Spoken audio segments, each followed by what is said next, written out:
બનાસકાંઠા થરાદ ખાતે વિધાનસભાના અધ્યક્ષ શંકરભાઈ ચૌધરીના હસ્તે નવીન વહીવટી સંકુલ બિલ્ડિંગનું ઉદ્ઘાટન કરવામાં આવ્યું। કુલ 187 અધિકારીઓ તથા કર્મચારીઓ માટેનું મહેકમ મંજૂર કરવામાં આવ્યું। આ પ્રસંગે ખેડૂતોની ટકોર કરી હતી। નર્મદા કેનાલમાંથી પાણી લેતા ખેડૂતોને નર્મદા વિભાગને પૈસા આપવા શંકર ચૌધરીએ ટકોર કરી। તેમણે કહ્યું કે ખેડૂતોએ ખેતરમાં પાણીનો બગાડ ન કરવો જોઈએ।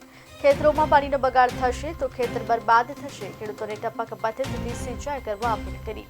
ઉનાળામાં બનાસકાંઠામાં પાણીની તીવ્ર તંગી સર્જાય છે, જેથી તેમણે પાણી બચાવવા અપીલ કરી। આ સરહદી વિસ્તારના પ્રજાજનો વતી ખાસ કરીને વાવ થરાદ વિધાનસભા જેના નર્મદાની કેનાલોનું કામ પૂરું થયા પછી હવે એનું મરામતનું કામ અને રેગ્યુલેશનનું કામ આ અગત્યના કામો માટે એક મોટી કચેરી